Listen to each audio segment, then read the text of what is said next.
The gigantic Indianapolis Motor Speedway, the world's largest stadium, is raced only one day a year. The last official lap was run 351 days ago. The 73rd running of the Indianapolis 500-mile sweepstakes provided more than its share of excitement and drama. Two-time world driving champion Emerson Fittipaldi roared past pole sitter Rick Mears to take the early lead. 7 miles later, Kevin Kogan ricocheted off 3 walls in a horrifying accident. But in a tribute to the designers and their cars, he walked away unhurt. The annual 500-mile race at Indianapolis is the pinnacle event in motorsports. 33 of the fastest and finest drivers in the world equipped with the ultimate in automotive technology. That molding of man and machine has provided some unbelievable racing. To those who yearly follow the Indy 500 dream, the few moments at the limit are worth the risk and years of devotion. To turn the fastest lap puts the driver at the top of the racing pyramid with unbelievable satisfaction. But what could match the final 5 miles of last year's 500? 2 of the best running for the greatest prize. Emerson Fittipaldi closing on leader Al Unser Jr. 2 of the finest in the sport, in equal cars that have endured hours of racing torture, running for their live stream. In turn 3, neither would give way. At road's end, the quest for speed provides for the winner incredible joy and riches. But that same search to be the fastest requires miles and miles of practice, each mile filled with danger. The concrete walls that line this track are often only inches away. Hesitation can spell the difference between success or a fight for survival.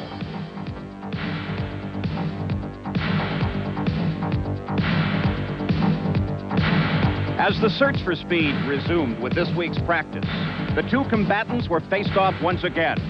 Emerson Fittipaldi stunned the crowd yesterday with a run at 227.1 miles an hour. But then, a roar of approval as Al Unser Jr. became the fastest man in history unofficially ever to circle the 2.5 miles at 228.5 miles an hour. With the start of time trials, the yearly quest begins again to find the fastest. The 33 each hoping to have their likeness affixed in silver to the Borg Warner Trophy with the title winner of the Indianapolis 500.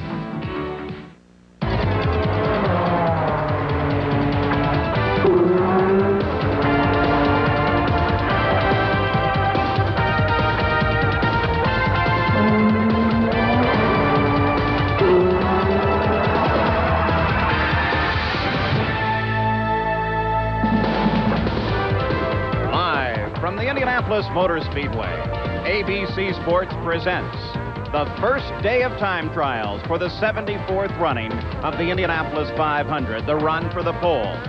And race fans are a hardy lot. It's raining in Indianapolis. Though it stopped just a few minutes ago, it's been raining most of the morning. But still, there are fans here on the grounds. They're looking for shelter, some over at the Hall of Fame Museum, others hiding under the grandstand. But as the rain begins to drift away, they've begun to come outside. Hello and welcome to Indianapolis. I'm Paul Page, and despite the fact that we are for the moment delayed because of rain, I think we've got a great lineup for you this afternoon, because this moment of quiet will give us an opportunity to examine some things we don't ordinarily get an opportunity to take a look at. We'll be able to go inside some of the garages back in Gasoline Alley and take a look at some of the greatest action and racing that's ever occurred here at the Indianapolis 500. Talk with the competitors, the drivers, the crews, the owners, all of that coming up. And then, of course, on ABC Sports this afternoon, we also have the Memorial Golf and the wide world of sports with a great lineup for you. So there's plenty in store. Stay with us. Now, just to tease you a little bit, how about this? 9 drivers over 223 miles an hour in the week of practice we've already had here at Indianapolis. And the top of that list, 228.5 miles an hour. Turned late yesterday. The crowd was absolutely shocked when Al Unser Jr. rolled out onto the course and came away with a blistering speed. Let's go back into his garage now. He's with our Sam Posey. We are in the garage of Rick Gallus looking at that 1990 Lola Chevrolet that yesterday, late in the day, turned that lap of 228.5 miles an hour, the fastest lap unofficially ever turned here. And with me is Al Unser Jr., who was behind the wheel for that lap. Al, was it any different to go that fast? No, not really. It was the only difference, the tack read a little bit higher RPMs coming off the corner, but it was actually a dream to drive, and, you know, the guys have been doing super, so. Your closest pursuer right now is Emerson Fittipaldi, just over a mile an hour slower than you are. When qualifying day does come, whether it's later today or tomorrow when the weather is better, do you think you can hold him off? Well, I don't know. You know, different things happen when you go out there and qualify, but we're going to try our darndest to hold Emerson and Rick and everybody else back and just have a great qualifying day and really get it in the show, because 500 miles is a long race. So you've qualified for this race 8 different times through the years, but never higher than 5th. Is there a different chemistry now that you might be able to put one in the front row and maybe even on the pole? Well, Owen Snyder, my crew chief, he says it's the 90s, and so maybe the chemistry is different. At Gallus Craco Racing, we're trying our darndest to run up front and qualify up front. My goal this year is to sit on the front row of a 500-mile race. I've never done it in any of the races so far, and so hopefully this year will be a good year. Well, Paul, you heard what his goal is. Only time will tell whether he achieves it. Back to you. I know that Al Unser Jr. is a man that definitely dreams of that goal. Well, there's the garage area. Can you imagine the racing secrets that go on back in that garage area at the Speedway? Every month of May, there's a bit of controversy. This month of May, it's an item called the diffuser. And earlier, Jack Arute had a chance to look at it. 1990 rules mandate that all 89 and older model cars insert this type of 2-inch diffuser in each of its side tunnels to reduce the overall area generating downforce. Now, while the area itself matches that of its 1990 counterparts, car owners with 89 and older model cars have some grave concerns about the results of this diffuser being inserted. A rash of practice accidents have taken place this month, and some point the finger at the diffuser. To better understand this diffuser phenomena, we went to Automotive Research Group and their bank of computers. The airflow is altered and disrupted by suspension components that now sit squarely in the tunnel exits. This disruption deflects the flow, reducing the amount of air finding its way to the underside of the rear wing and making the cars extremely unstable at speed. Owners of the late model cars are divided over this rule. Some have spent as much as $100,000 making modifications to their cars to more efficiently manage the air as it comes out of these tunnels.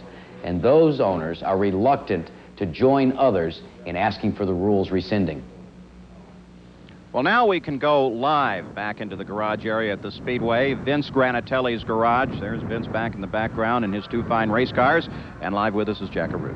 And Paul, Vince Granatelli is one of the drivers that has a stable of 89 cars, Buick-powered PC cars, the old Penske's from last year. He has a lot at stake as to whether we rescind the diffuser rule or stay with it. They've had some meetings, and we'll be talking to Vince Granatelli just a couple of moments from now to discuss the situation and get a better handle on which way USAC should go with this rule. Back to you. Well, still to come as we take a look out the front window of the pace car as it was circling the track a few moments ago, fighting the weather and rain here. But coming up, we'll take a personal look at A.J. Foyt and see the closest finish in history. Stay with us. Well, the rain has let up for the moment, but it is expected to return. They're hoping to get qualifying in today, maybe tomorrow. They do it tomorrow. We'll be covering that as well. Here's a guy that the rain benefited back in 1975. Bobby Unser, 3-time winner of the 500. You won in a downpour here. But today, this age, how does this rain affect the fellas that want to qualify? Well, it affects different drivers different way, Paul. There's the slow guys and the fast guys. For example, the slow guys, hey, they kind of wish it would rain on today and rain tomorrow. So next week they could kind of catch up on their speeds. Whereas the fast guys like Little Al, like Ammo, like Rick Mears, that group of guys, hey, they want to go today. They really want to have it like it was yesterday. They want to get their shot at running fast. And the only way they can do it is when there's no wind. All right, Jack Arute showed us the diffuser. There's a lot of controversy about it. What do you think? The diffuser rule can never come up during the month of May or any time around a race or any rule changes. CART and USAC needs to get together, in my opinion, Paul, and they should have done it like right after Long Beach. They ran Phoenix and Long Beach. They saw they had a problem. They knew there was a problem with the old cars. They weren't running fast enough compared to the new cars. It's too late to do it. So all these meetings shouldn't happen during the month of May. They should have happened before. All right, well, you're going to hear more about the diffuser before it's over. It's being attributed to some problems here at the Speedway, some of the crashes. 9 times this week, the yellow caution has flashed on for accidents, all involving late-model Lolas. On Monday, rookie Buddy Lazier was warming up and lost it in turn 4. Then on Tuesday, it was Steve Chassie in his Buick-powered 87 Lola, who hit the wall coming off of turn 3, slid down the short chute, and then glanced off the wall once again. Yesterday, it was Jeff Wood that got high coming off of the first turn. He slammed the wall twice and finally rolled to a stop. Then, it was rookie Jeff Andretti, Mario's other son, as he lost control in the middle of turn 4. He slammed the wall, suffered a bruised knee, but he will drive again. But perhaps the most spectacular was yesterday afternoon when Jim Crawford slammed the wall coming off of 1. The car leapt into the air and then continued a long bouncing slide down to the inside guardrail. This accident has stimulated much conversation. Crawford lost it just beyond the apex of the turn, but when he slammed the wall, debris and aerodynamics helped throw the car into the air. But as terrible as this accident appears, the many parts flying off of the car are exactly what the cars are designed to do. With the losing of parts, the car also loses energy. What appears to be a disintegrating race car is in fact a race car saving Jim Crawford's life. Wheels flew away, parts in all directions, the nose cut off. But when the car finally rolled to a stop, Jim Crawford was unhurt. Then the arguments about the diffusers got even hotter. For a further update, here again is Jack Arute. And Paul, one of the outspoken critics of the diffuser, as we said, is Vince Granatelli. Vince, you'd like to see this rule go away and go away quick. Why? I think that if we don't take this rule and change it, we're going to kill somebody. I think that obviously these accidents have been very severe, and we've been fortunate enough at this point not to hurt anybody seriously. But I am concerned if they don't make a change that something like this might be inevitable. Well, one of the problems that we have as well is the 89 car owners are somewhat divided. Some of them want to see the rule retained. And for more on that, let's check in with Gary Gerald. Well, Jack, here's one of the men who's gone the fastest of anybody in an 89 car, Tony Bentonhausen, at over 219 miles per hour. You must be pleased with the speed, but in your mind, are these cars safe? Well, I feel like this car is safe, although when you're going that fast, I don't know what is safe. But we did a lot of testing here in March and April, and we're very happy with the balance we've achieved. If you had your druthers, would you do away with the diffuser rule? Not at this point in time. 3 weeks ago, where we had time to change the car back to last year's rules, yes. But right now, we're very competitive, I feel. Tony Bentonhausen hoping to qualify for a 9th time in Indianapolis, Paul. Two very opinionated men, both concerned about their sport of racing. We told you we'd go back and take a look at some of the great moments of the 500. Let's go to the closest finish ever, back in 1982.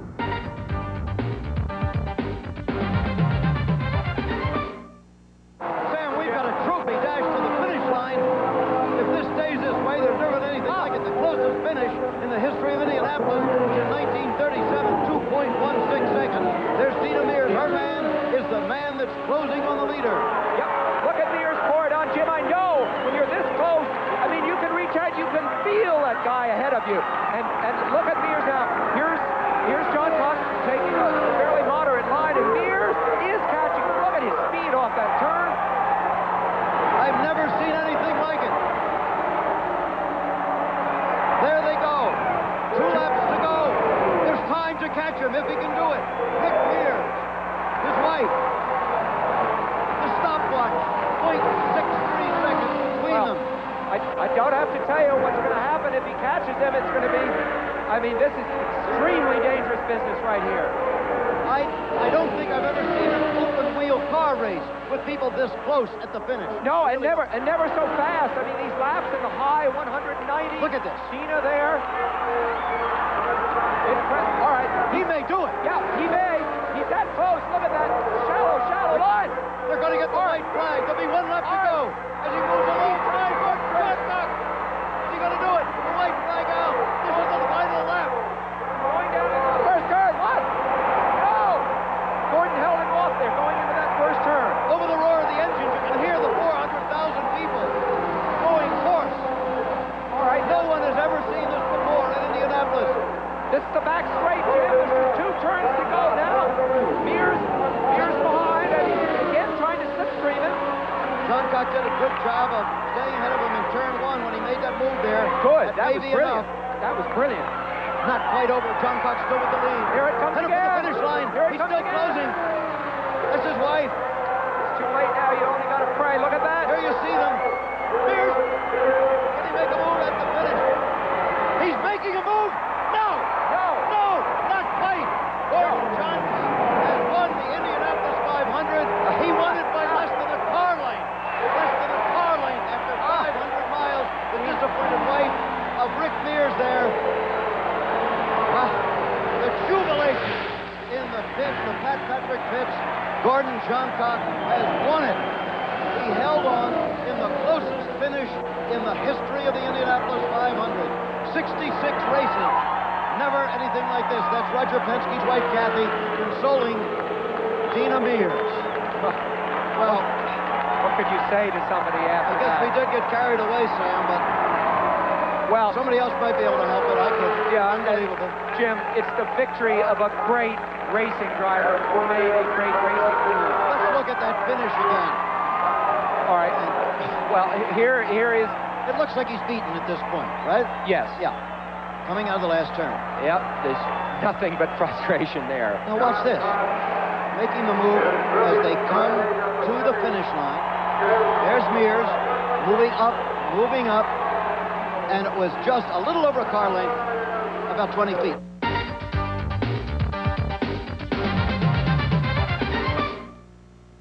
To this day, the closest 500 in history.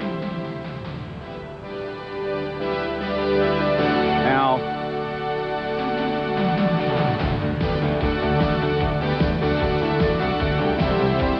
the history of the race follows that of the century.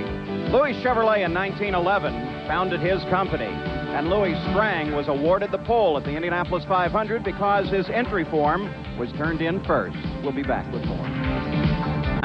To run on a wet surface, strictly designed for dry surface, and so there's no qualifying and there is no practice or racing when it's raining. Now, of course, if they don't run today, tomorrow, well, we'll have an opportunity once again, 2 o'clock Eastern, 1 o'clock Central and Pacific, as we continue our coverage of time trials at Indianapolis. Now, for my money, there's one of the greatest museums in the country, the Indianapolis Hall of Fame Museum. Earlier today, Gary Gerald went inside. One of the great things to do anytime you visit the Indianapolis Motor Speedway, rain or shine, is pay a visit to the Hall of Fame Museum. The evolution of open-wheel automotive technology can be traced within this building very easily, and this building is open to race fans year-round. Behind me, for instance, the beautiful Marmon Wasp that Ray Haroon drove to the first ever Indianapolis 500 win in 1911. This is just one of more than 30 race-winning cars on display in the museum. In the 1920s, Louis Meyer drove this Miller Special to the first of his 3 Indy 500 triumphs. In the pre-war years, Wilbur Shaw, another 3-time winner, wheeled this Boyle Special into victory lane, his final win coming in 1940. In 1950, it was Johnny Parsons in the Wynn's friction-proofing special, proving that this versatile machine could win on pavement as well as dirt. 10 years later, Jim Rathman took this car to victory, a car designed and built by A.J. Watson, who remains active in speedway racing today, 30 years after Rathman's win. By the 1970s, cars carried turbochargers and just a hint of aerodynamic styling, such as the Johnny Lightning Special driven by Al Unser. In the 80s, aerodynamics was the watchword, and perhaps this Pennzoil Chaparral, driven by Johnny Rutherford, was the most aerodynamic car ever to win at Indianapolis. And this is just a hint of some of the magnificently restored memorabilia that's displayed daily at the Hall of Fame Museum. And at a $1 admission charge, let me tell you, it's the best buy at the Speedway. Any time of the year you come to the Speedway, don't miss it. This is live back in Mario Andretti's garage, where they are working on the Chevrolet engine on his car. making some good advantage of the time that they have. Let's go back now and take a look at this season thus far. The first race of the season in April at Phoenix, Arizona saw Rick Mears on the pole with a record speed. But on the start, the junior Unser soared to the front. The Porsche contingent, Teo Bobby and John Andretti, were struggling using last year's cars. Dominic Dobson caught the wall, badly damaging his mount. So did Roberto Guerrero, but neither driver was injured. Mears dominated the lead. The battle was for second place between teammates Bobby Rahal and Little Al. Finally, Rahal was able to surge into second place in the closing laps. Rick Mears won, driving away to continue his dominance on the ovals. 2 weeks later, on the Long Beach streets, Little Al started on the pole for the second year in a row. He was looking for a third straight victory at Long Beach. On the green flag, he battled with Danny Sullivan, but was able to overcome and take the lead and then pull away. Teammates Sullivan and Fittipaldi tangled going into turn one. Michael Andretti got caught up in the melee and stalled, falling back to 23rd place before he could get restarted. Little Al began to stretch his lead, but then Scott Goodyear and Dean Hall tangled, bringing out a full course yellow. That enabled Emerson Fittipaldi to close on Little Al, reminiscent of last year's Indy 500, but with the opposite result. This time, it was Al Unser Jr. that drove on to the win, followed by Fittipaldi. Third place was Danny Sullivan. Michael Andretti finally worked his way back up and finished in fourth.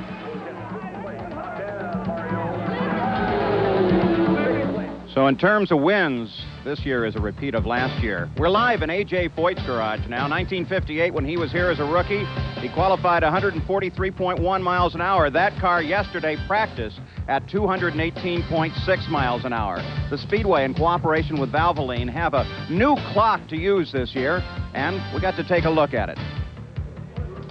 The challenge of Indianapolis is not simply confined to the men who drive these sleek 220-mile-per-hour rocket ships or the crews that maintain these machines. There's also a monstrous challenge for the men and women who annually time and score the Indy 500. And this year, for the first time, some new technology is being implemented here that, in a sense, is both very simple and very complex. It all starts with a transmitter just like this. Every car that goes onto the racing surface has one of these transmitters embedded deep down here in the left side pod. As they cross over, coiled antennae that have been embedded in the track's racing surface at the start-finish line and also at the entrance and the exit of the pits, a signal goes from this transmitter in the side pod to a recording computer trackside. That computer, in turn, translates the radio signal into a car number and sends it to the timing and scoring tower instantaneously.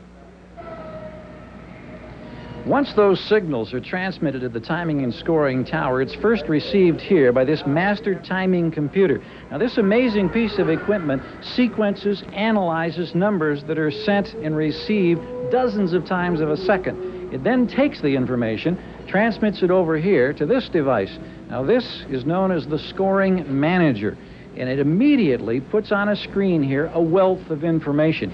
Broken down, this manager virtually instantly provides you with different types of information, such as the top 10 performances of the day, what lap Emerson Fittipaldi, Rick Mears, Bobby Rahal ran 223, 224 miles per hour. There's a continuous roll here of information for every driver during the entire month of May.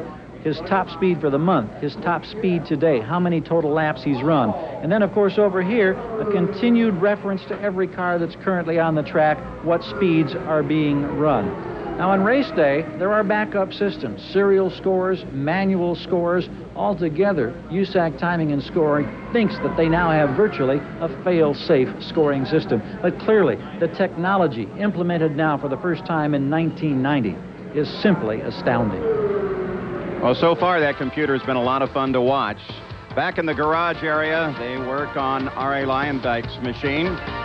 We'll return with more of ABC's coverage of the Indianapolis 500 time trials after this message and a word from our ABC station. No driver has ever captured the imaginations and the hearts of Indy fans quite like A.J. Foyt. If he stirs strong emotions, it is because he has lived a life of strong emotions himself. Paul Page tells the story.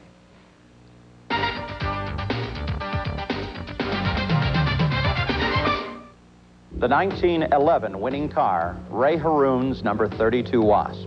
On display here in the Indianapolis Motor Speedway Hall of Fame Museum, located in the infield and open year-round.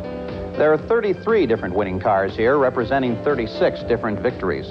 You know, this race is so steeped in history and tradition that in Indianapolis, little school children take great pride in reciting the list of winners and the years that they won. One name prominent in that list is that of A.J. Foyt, the first four-time winner of the 500. This was the car that he used to win the race in 1967. That was a landmark year for ABC Sports as well. It was the first year that Jim McKay called the 500. Here is his call, along with analyst Roger Ward. The white flag for A.J. Foyt. He had 2 laps to go before, but now all he has to do is negotiate each of these 4 turns one more time, and it's all over. A.J. Foyt will win his 3rd Indianapolis 500, a great comeback after last year's disappointing season for him. Well, he drove a great race. He just stayed in there all day long, grit his teeth, and there's an accident on the front straightaway. There's 2, 3, 4 cars. Where's Foyt? I don't know whether he can get through or not. Hitting the wall, bouncing back across the straightaway. Foyt's only got a couple hundred yards to go, but where is he? There he is. He's going to get through. A.J. Foyt will win the Indianapolis 500 in an incredible, thrilling finish. If just all those guys are all right, I think they're all out of their cars except the one driver. He is moving and being helped now. A.J. Foyt on a victory lap. And the red flag was dropped as soon as he was given the checkered flag, meaning that nobody else technically finishes the race except him, except, of course, there will be placings. You saw Joe Leonard in number 4. He'll finish 3rd in the other car owned by A.J. Foyt. The trophy being moved down to victory lane as A.J. Foyt comes in there for the 3rd time in his racing career. I'm not sure that he can even believe this yet, Roger. What a fantastic finish. Since his rookie year in 1958, when he finished 12th, A.J. Foyt has been the ultimate Indianapolis champion. Texas tough, but with a solid gold heart. Sophisticated, yet down home. In 1987, we peered behind the legend. A father's love comes in various packages. If your name is A.J., it's a mini racer to run around your house. But love also includes lessons about life. I got away with a lot of stuff, but when I stepped out of line, it wasn't, now son, you go to your room, you be good. I got the hell swatted out of my butt, which I respect, and it probably kept me from getting into a lot of serious trouble. The Foyt family philosophy of do it better than the next guy formed a tight bond between father and son, a bond that transcended public scrutiny. A.J. always in the spotlight, and his father Tony in the wings, but never in the shadows. Regardless of the successes, Tony was always there to remind his son of life's realities. My father never told me I ever drove a good race, never. But I guess with everybody else, he would die if somebody said something about me. At Indianapolis, I guess 1977, I mean, he was happy. Finally, we were the first time that anybody's ever won the Indianapolis 4 times. And we was over at the suite, I'll never forget it. I says, well, Dad, I said, what do you think? Did I do a pretty good job today? You know, just cutting up. He looked at me and everybody broke up. He said, I don't know about good. He said, you did fair. Through all the triumphs, Tony stood next to his son. But when Tony died in 1983, A.J. was lost for the first time in his life. It's bugged the hell out of me, I'll be honest with you. Because he's my right arm. He would probably be very upset that I let it bother me as much as I did. He was a hard man. He never showed emotion. Not that long ago, I'll be honest with you. I go to the cemetery quite a bit. A lot of times I get tears in my eyes. You're not going to forget 49 years of love overnight. The mourning period was a long one. A thoroughbred horse ranch has helped ease the pain and provide new challenges, possibly for the time when A.J. finally hangs up his helmet. But the lessons taught by the elder Foyt continue in practice by A.J., and the memory of the father forever lives with the son. I know I probably should have quit like everybody said 10 years ago. My father, before he passed away, said, son, you've won everything. What have you got to prove besides get hurt? I said, Dad, we're all going to die.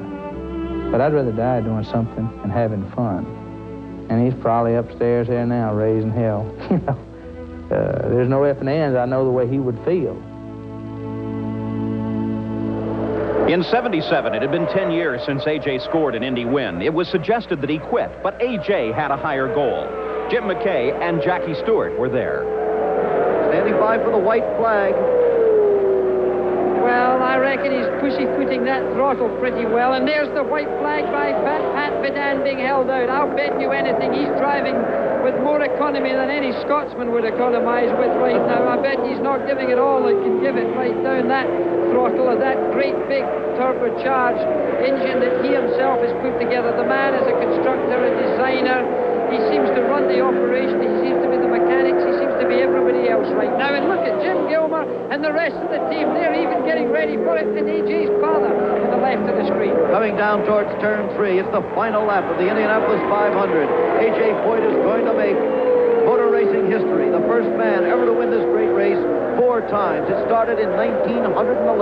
This is the 61st race, and no one has ever achieved this before. Stand by for the checkered flag.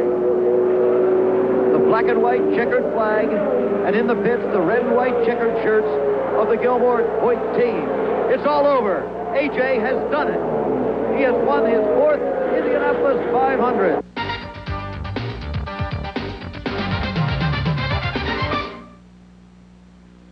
Well, A.J. has practiced this month at better than 218 miles an hour. Brand new Chevrolet racing engine. Many fans still think there is yet another Indy 500 win there.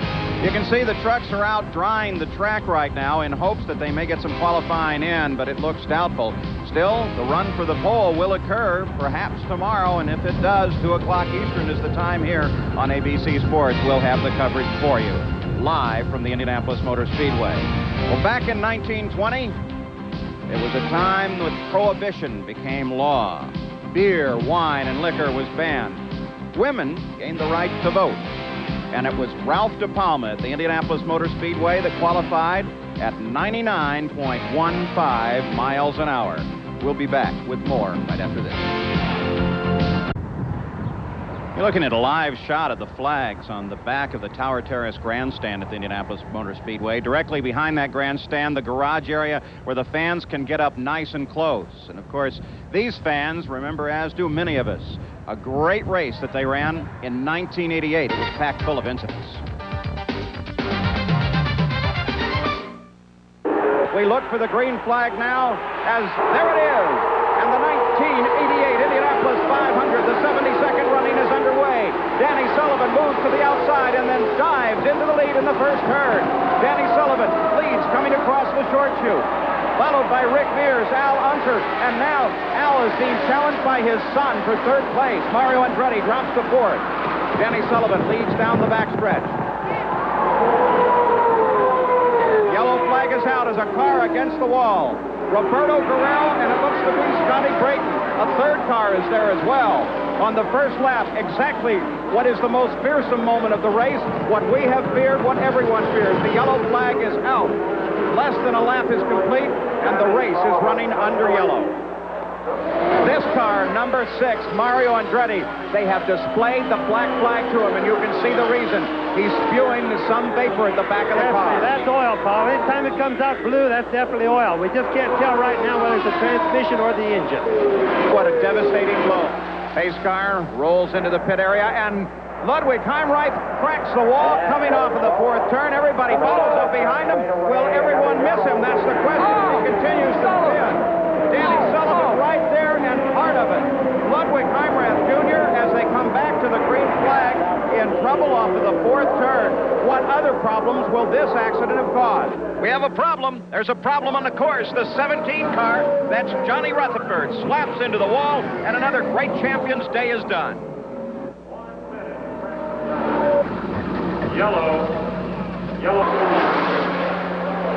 Oh, and no. Danny Sullivan cracks the wall. Danny Sullivan, he had a glory hit of the going. He has no control over that car. Ricochets off the wall again, and the yellow flag comes out. Paul, he loses the steering, he loses the brakes, he loses the whole thing. When that happens, he's just merely riding along in the car. And another car into the wall. That's Vogler. Boy, has he had a physical day. It's not over until the checkered flag flies, and this race, while being dominated by Rick Mears, is still very active. Not only that, there it goes. Now that will cause a yellow flag. Yup. And they'll bunch up, and it'll be a trophy dash between Yellow the flag. Yep. We saw it. We anticipated. There's going to be pace came off on the main straightaway. The yellow flag comes out, and it's going to be a sprint to the finish of the Indianapolis 500. So on to the main straightaway, the fourth and final turn. The final lap now being completed. The pace car will actually see the checkered flag first. And there is the checkered flag alongside the yellow. Rick Mears has won his third Indianapolis 500, and Chevrolet has won at Indy. And, of course, all the excitement of 1988, Mario Andretti was very much in the picture, of course, as he has been for so many years. One of the great traditional names in the history of this speedway, and Mario now in his 25th year of trying to make this race. There must be a warm feeling of accomplishment, and I know you'd like to have a lot more wins than the one in '69 to go with 25 years at Indianapolis. Well, here's the opportunity again, and I think we have all the ingredients to be able to get that done. I just hope that we have a little bit of luck riding our way. And maybe for this 25th year, we'll have enough cause to celebrate. Mario, you went over 225 miles per hour yesterday, and yet you're 3 miles per hour off the pace by little Al Unser. Did that surprise you? Well, nothing really surprises me anymore. But on a day like yesterday, it's hard to really assess your situation because there are so many opportunities to catch a good tow from another competitor that's running good speed in front of you, and you don't really know exactly what the honest speed by yourself would be. So the suspense continues, as you can see. We look forward to the showdown coming up at Indianapolis. Paul? Mario Andretti, a man who has been both hurt and overjoyed at his presence at the Indianapolis Motor Speedway. When we come back, we'll take a look back to last year's Indy 500. Fourth turn down the main straightaway. It was in this part of the track that on lap 3 of last year's race, Kevin Cogan took a most frightening ride.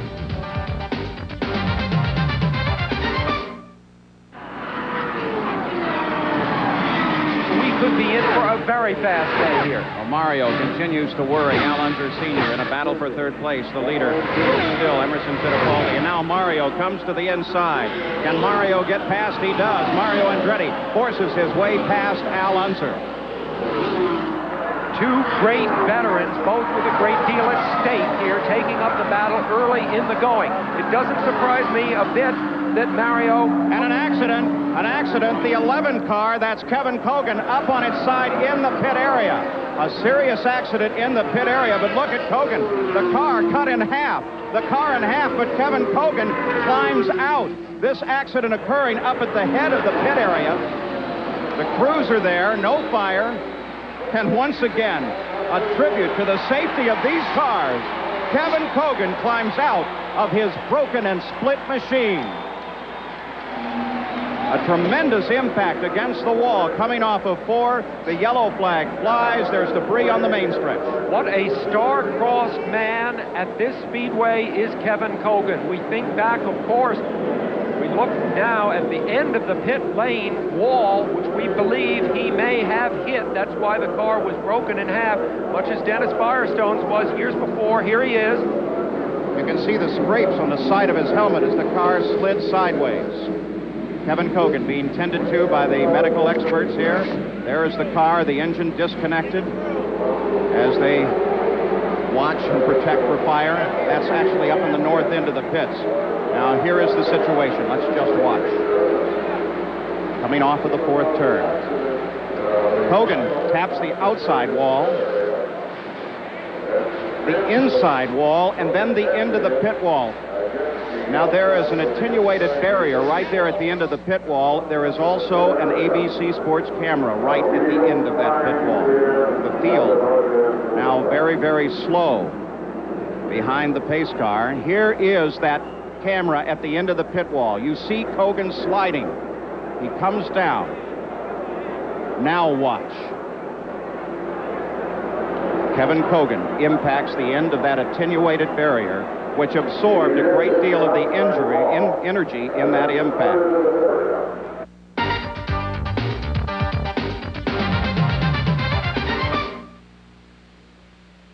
And Paul, I'm here with Kevin Kogan. And Kevin, now that you've had a year to think about that accident, what goes through your mind when you talk about it or see it?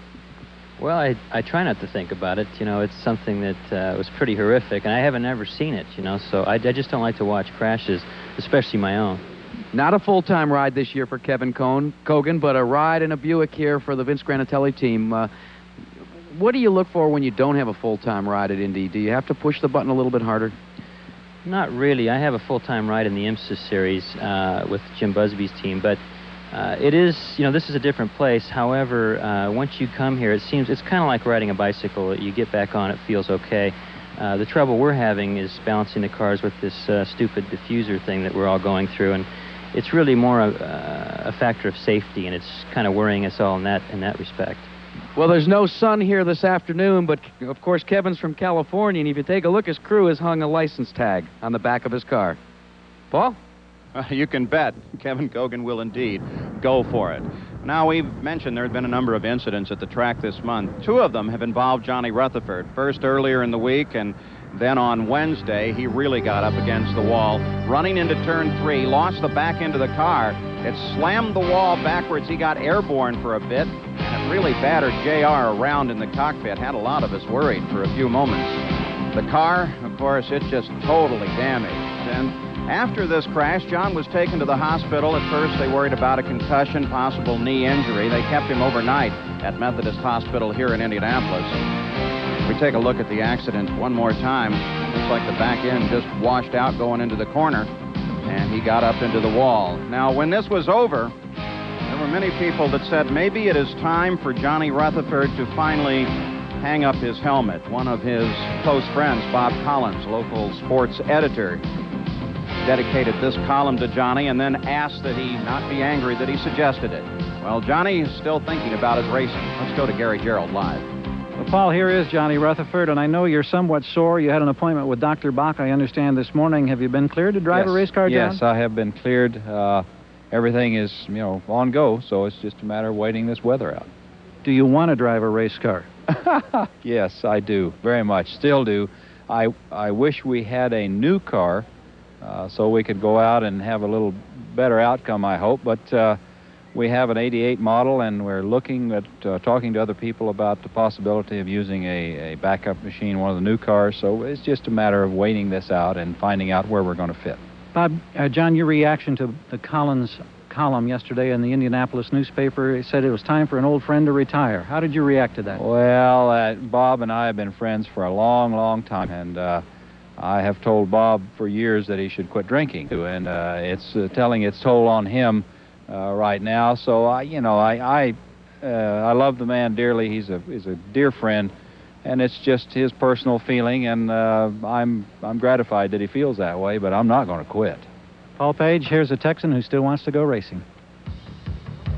Well, we'll return with a spin and a win as more of ABC's coverage of the Indianapolis 500 time trials continues after this message and a word from our ABC stations. Well, if there's no qualifying, well, race fans will make their own entertainment as they're doing. It's a live shot at the infield at the Indianapolis Motor Speedway. Now, don't forget, if they don't qualify today, the run for the pole will be tomorrow, and at 2 o'clock Eastern, we'll have coverage of that. How about 1985? Danny Sullivan's drive to win as he chased Mario Andretti. Let's go back and pick up the play-by-play call of Jim McKay. Danny Sullivan going down low. Did he make the move? Sullivan down low. Side by side, Sullivan has the lead. Danny Sullivan, Kentucky. And just at that moment, losing control of the car, doing a magnificent job of not hitting the wall and continuing in the race. It's unbelievable.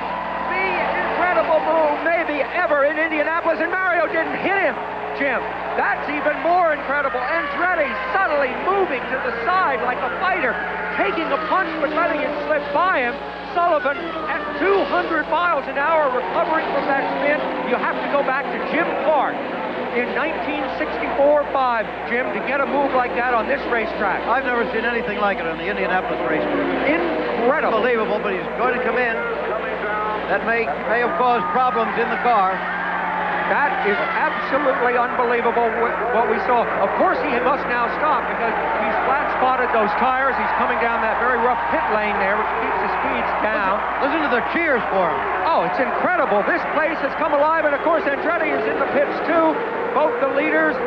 But Sullivan is going to have to change all 4 tires because of that. Mario will go back out. You see, they're even changing that left front tire, which they never change. Well, that'll cost him the lead, no question of it. But Danny Sullivan is back out on the race course. I have never seen a person take a spin like that and begin to slide towards the wall and still recover. Let's have another look at it. We're going to have slow motion here in just a moment. I'll tell you exactly what I think happened, Jim, even before seeing it. Aerodynamic effects. Watch what happens. I'll bet you that as Sullivan gets in front of Mario, no, I'm dead wrong. It's running over that the white line. The very thing that he was doing that made him so fast, I think, tripped him in this one move.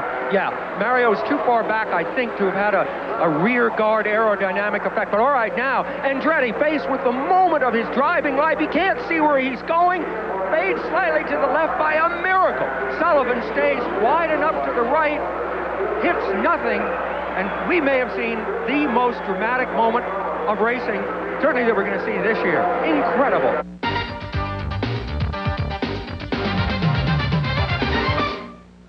The Danny Sullivan of 1985 was a young man with everything to gain and not much to lose. But Danny, since then, you've won the Indianapolis 500, you've become the national champion, and lately you're a dad. Has that changed your outlook at all? I don't really think so. I think I'm still as competitive as ever. I think the big thing for me is when I won it, Indianapolis, it was great, and I realized what that did for me. And now I'd really like to win it again, to experience that again, and maybe made me a little bit more hungry. But also I've accomplished something, so I've got a little bit of the monkey off my back as well, in terms of I don't feel like I've got to go out there and win it every time we show up here. You practiced here at 224 miles an hour, which is awful fast, but it's still 4 miles an hour off Little Al's pace. How do you feel about it? Well, at the time when we did the 224, we were about 3rd or 4th, and we were closer to the bunch, and then it got cloudy and cooled over a little bit, and they ran a little faster. We lost the setup. We went the wrong direction, and we came back to it at the end of the day. We definitely don't have a 228 setup on our car, but we're very close, and we discovered that the minute changes it's all it takes for a mile an hour here and a mile an hour there. It sounds kind of blasé, but that's what it is getting the setup right. Good luck to you in your race for at least the front row of the grid. Back to you, Paul. Danny Sullivan, third member of the Penske team, who looks for a second 500-mile race win. Well, you can see the wind has picked up. It's not raining, but it's still very wet here at the Indianapolis Motor Speedway. You know, the racing community is always concerned about the local community. This is how it's manifest here at the Indianapolis Motor Speedway. It's the annual Save Arnold Day for Special Olympics, and last Sunday was the 10th such. You can see Billy Vukovich, Big Al, all involved with the Special Olympians, and it was one terrific afternoon. Perhaps more important is Eddie Cheever trying his shots. Perhaps more important was the fact that in the past 10 years that we've been doing it at the Speedway, $815,000 has gone from the hand of Mary George, the chairman of the board of the Speedway, over to the Special Olympics. A tremendous amount of money, and it's been very, very important. Let's go to Jack Arute. And Paul, there's been a major change in management here. The late Joe Cloutier, of course, ran the race last year, and now the reins have been turned over to Tony George. And Tony, a lot of great improvements here, a lot more plans for this year and many years to come. Yes, Jack, we have a brand new Tower Terrace extension with 38 hospitality suites on top, a new handicap seating in the South Chute, and we're just continually putting money back into the facility. That's what the philosophy of the Speedway's always been, and we just want to continue that. One of the great things is you've been brought up in the world of auto racing. You know it from inside out, and that's got to give you a different perspective on things than most managers. Well, it does. you know, being involved as a participant in everything, and my family's involvement as participants has really helped a lot. Paul, there's a lot of great things I'm sure we'll see here at the Indianapolis Motor Speedway to carry us right into the 21st century. And Tony George has a lot of the grace and style of his grandfather, Tony Homan. Perhaps he'll give the command to start engines this year. We'll be back with more from Indianapolis. Indy 500 produced some of the most dramatic and exciting racing we have ever seen here, and they've been racing at this place since 1911.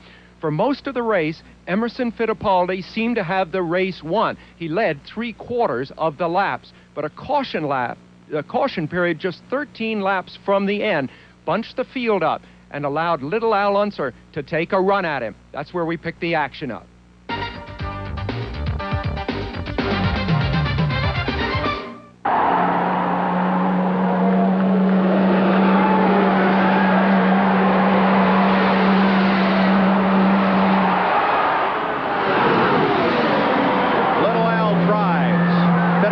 Says no. 5 laps to go.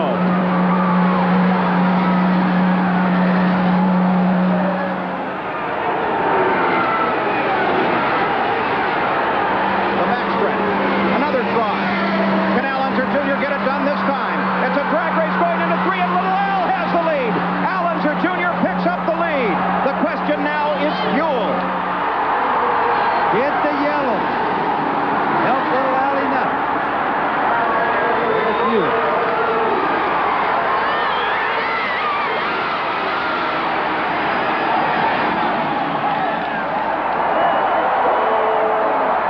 Little Al wandered back and forth on the main stretch. Was he trying to pick up a little more fuel?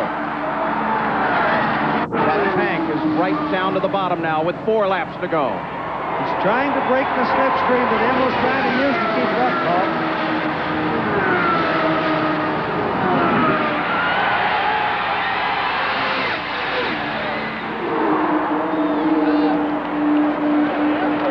A.J. Foyt won his first race here. It was A.J.'s first win on pavement. Will Al Unser Jr. score his first oval win here today?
The third turn. The white flag is out. 199 laps are complete. The yellow flag flies. Teresa kisses Pat Patrick. Can you imagine the despair that Shelley and Al Unser feel now? Because for the second year in a row, he's okay. Little Al climbs out of his car, walks away from the safety crews. For the second year in a row, the Indianapolis 500 will finish under the yellow flag, but this time it will be a new name. It will be that of 2-time world driving champion Emerson Fittipaldi. Former world driving champions winning here. Jimmy Clark, Graham Hill, Mario Andretti, and now the name Fittipaldi will go into the books. What promised to be a close finish ended with a lap and a half to go. Al Unser Jr. stands by the edge of the race course. What will be his reaction as Emerson comes by? Was he angry? Did he gesture? He went out to signal him. out toward the edge of the track. Now the pace car will lead Emerson Fittipaldi, just like it did last year for Rick Mears, toward the checkered flag. The 73rd Indianapolis 500 is rolling to an end, and Emerson Fittipaldi, under the yellow flag, has captured his first 500-mile race victory at Indianapolis. Emerson Fittipaldi wins the great race. And boy, are they happy. No surprise whatsoever.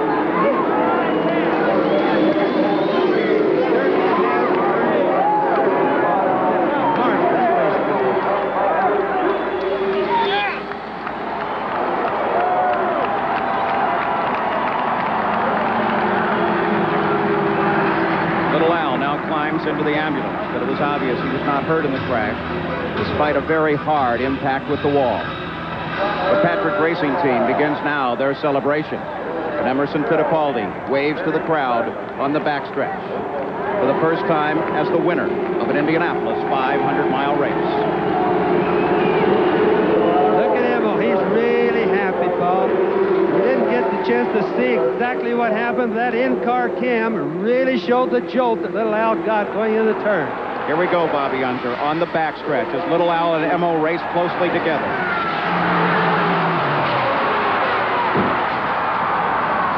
One view of the situation. It just appears that Emo drifted out, got Little Al's left rear with his right front. Little Al couldn't do anything about it. That was very similar to an accident we saw in a stock car race 2 weeks ago. So Emerson Fittipaldi with an accident here. Let's take a look at it again. Fittipaldi darted away from Little Al, tried to get inside him. The two cars are neck and neck into the corner. Traffic just ahead. They touched wheels. Little Al went sliding into the wall. Fittipaldi was able to maintain control. He pulled a similar feat at Toronto just a couple of years ago. Well, they've been talking about that finish ever since, and in just a few moments, we'll converse with Emerson Fittipaldi and Al Unser Jr. as we examine it one more time. We'll be back with more live from the Indianapolis Motor Speedway right after this. It's cold and rainy here, too, of course, in Indianapolis, but not inside of this motorhome where I'm sitting with last year's winner, Emerson Fittipaldi. And Emerson, after the incident, with 2 laps to go, you made one more lap and came around to turn 3 where it had happened. You saw Little Al Unser standing there at the edge of the road, thumbs up. What were your emotions then? Well, son, for me was a big release. You know, when the crash happened, I didn't know if he was hurt.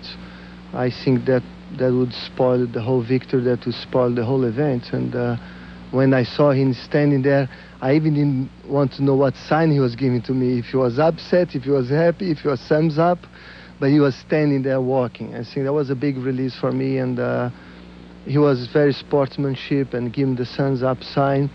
I know how much Al was trying to win. We were both trying very hard to win, and he was very frustrated. It didn't happen to him, and you know, all the emotions up to that moment for me was very mixed. I was happy that I was still in the race, but I was, on back of my mind, I was asking, anything went wrong with Al? How he is now? And that was a big release when I saw him there. That's terrific. Well, Jack Arute, who of course met you in Victory Circle in a very emotional moment, I know, for you, because winning the race meant so much, is now with Al Unser Jr. Jack? And Sam, there are those that say when Al Unser Jr. crashed at the end of that race that you learned the secret to winning the Indianapolis 500, and you've brought it back here, an intensity and a focus. Is that how you see it? Well, I don't know. I think, you know, just the team's doing a great job today, and they've been working their tails off all month, and it's just been put together for us, you know, yesterday with the time that we did. It just, it was due to a lot of hard work and dedication. But when you come that close, Al, when you do everything that you did there, he closed in on you, you raced right down to the end, you've got to have in the back of your mind, if it came down to that way again, that you might do things differently. No, not really. I'd do things exactly the way we did them. You know, it was working for us, and everything was good. And so what it did do for the whole Gallus Craco racing team was relieves some of the pressure that, yes, we can come to Indianapolis and win the race. Well, Paul will be watching for him as we cover the pole position qualifying possibly tomorrow. So Al Unser Jr. and Emerson Fittipaldi head-to-head with one another once again. The new grandstands at the Indianapolis Motor Speedway, VIP suites at the north end of the main straightaway. And there's also a daycare center. Beneath the new pit road luxury suites and grandstands, there's an innovative change to the world of racing. This one meets the needs of racing's children. It's an organized daycare center. Racing babies is more than simply a sitter service. Throughout the month of May, children of drivers, owners, mechanics, and others associated with the 500 are offered supervised activities meeting the needs of each individual child. The 2,500 square foot facility is a joint project of corporate daycare services and the Indianapolis Motor Speedway. The response has been overwhelmingly positive. Some 60 children have signed in for the daycare center.